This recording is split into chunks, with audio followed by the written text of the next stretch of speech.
Assalamualaikum warahmatullahi wabarakatuh. Kami dari kelompok 5 yang beranggotakan saya sendiri, Ima Amelia, Almaida Nurizma Yumi, dan Nurlaila Manjilidaya. Di sini kami akan membahas mengenai pengendalian mutu beton dengan metode Control Chart atau SPC dan proses capability atau Six Sigma pada pekerjaan konstruksi. Control Chart atau peta kendali merupakan salah satu alat QC 7 tools atau 7 alat pengendalian kualitas yang berbentuk grafik dan dipergunakan untuk memonitor atau memantau stabilitas dari suatu proses serta mempelajari perubahan proses dari waktu ke waktu. Apa sih control chart itu? Control chart adalah untuk mengendalikan proses produksi sehingga dapat menghasilkan kualitas unggul dengan cara mendeteksi penyebab variasi yang tidak alami.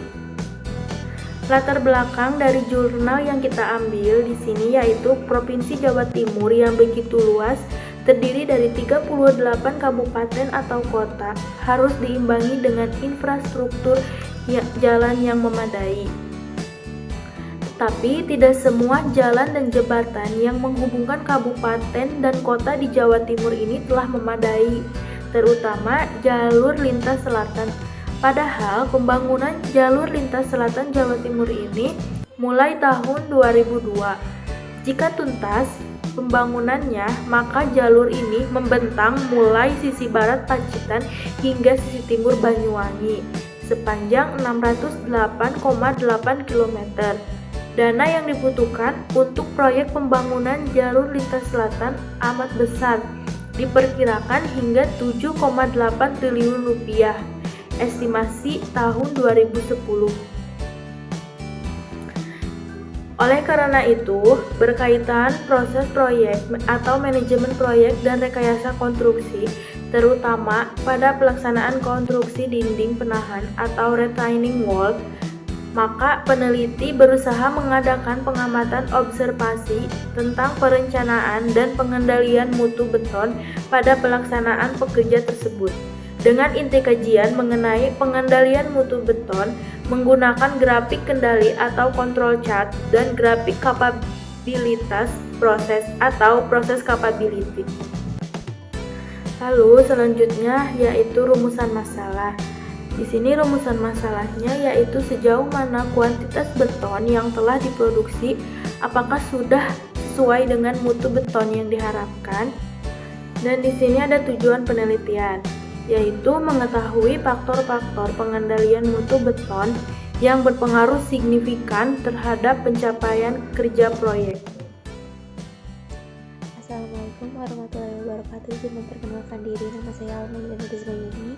Di sini saya akan menjelaskan mengenai metode penelitian.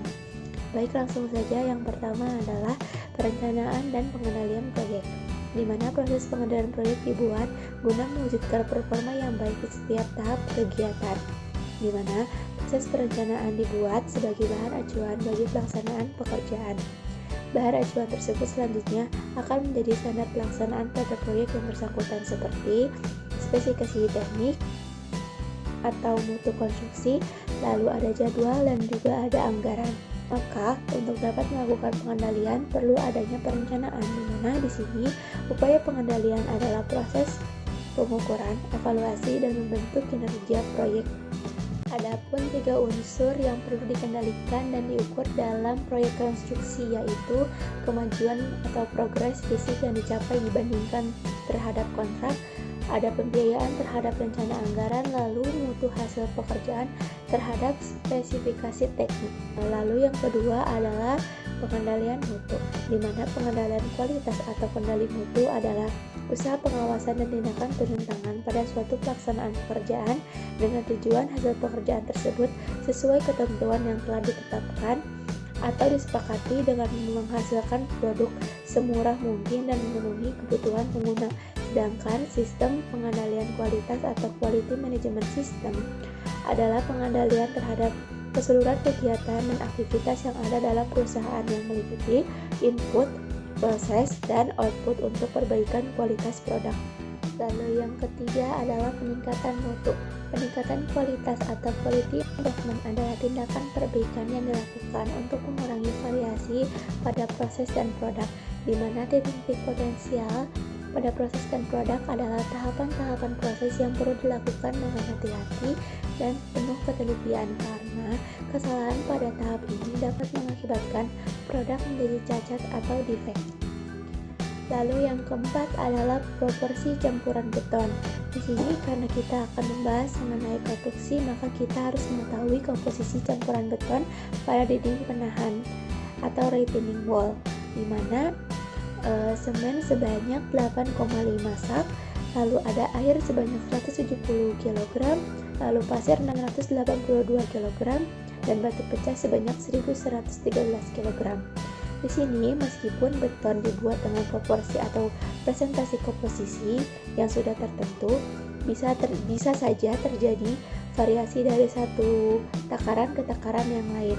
Variasi bisa terjadi pada masing-masing bahan yang masuk ke dalam pengaduk, khususnya agregat, di mana variasi juga terjadi pada proses, mulai dari penakaran, pengadukan, penuangan, pemadatan, maupun perawatannya.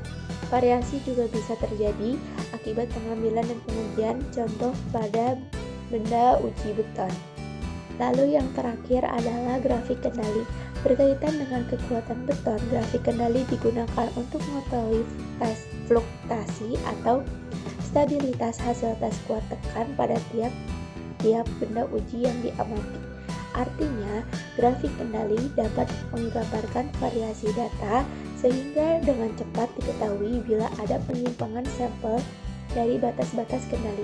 Adapun fungsi umum grafik kendali adalah membantu mengurangi variabilitas, memonitor kinerja proses setiap saat, memungkinkan proses koreksi untuk mencegah penolakan. Yang keempat adalah tren dan kondisi di luar kendali terdeteksi secara cepat. Di sini juga ada kondisi grafik kendali, yang maksudnya adalah defek merupakan permasalahan di dalam proses produk, di mana penyebab khusus defek biasanya terjadi karena kesalahan operator, kondisi material, dan peralatan yang rusak. Lalu ada penyebab umum defek, di mana kesalahan biasanya terjadi akibat pengujian, metode tidak sesuai, dan pengawasan yang lemah. Hilangkan penyebab tersebut dan hindari jumlah defek yang banyak akibat dari reconnection. Kelengkapan kepuasan dari kinerja proses itu sendiri. Oke, sekian dari saya untuk mengetahui analisa dan nanti pembahasan akan dibahas oleh Nurlaila Manjil Hidayah. Silakan. Izin memperkenalkan diri, nama saya Nurlaila Manjil Hidayah. Saya di sini akan melanjutkan yaitu analisa dan pembahasan. Pada slide ini terdapat tabel, di mana tabel ini yaitu tentang tabel statistik deskriptif, di mana di dalamnya terdapat sampel, range, minimum, maksimum, sum, min, dan standar defisiasi. Lalu ada histogram, di dalamnya terdapat nilai tes kuat tekan beton dan frekuensi. Lalu ada normalitas data. Selanjutnya yaitu terdapat grafik kendali control chart. Pada grafik pertama yaitu terdapat grafik E-chart, di mana di dalamnya terdapat observasi dan individual value. Lalu terdapat grafik X bar R, di mana di dalamnya ada sampel dan sampel range. Selanjutnya yaitu ada grafik X bar S, di dalamnya terdapat sampel dan sampel standar defisiasi. Lalu ada grafik IMR, di dalamnya terdapat observasi dan moving range. Dan terakhir yaitu ada proses kapabilitas. Kesimpulannya yaitu nilai CP sama dengan 0,93, CPK 0,81, dan CPM 0,81 mendekati angka 1. Mengindikasikan proses memiliki kapabilitas kurang cukup mampu menghasilkan standar mutu yang diharapkan. Nilai PPM kurang dari LSL sama dengan 876,78. Artinya, dari 1 juta sampel yang diproduksi terdapat 876,78 atau 10,21% sampel kuat tekan rata-ratanya kurang dari standar mutu yang diharapkan, yaitu kurang dari 263 kg per cm². Diperiksa dengan Six Sigma, yaitu 6 dikali 9,865 menghasilkan 59,1 kg per cm², kurang dari 55 kg per cm². Proses memiliki kapabilitas hampir tidak cukup. Diperiksa dengan nilai Z atau transformasi Z atau Z value, terdapat 90,65%.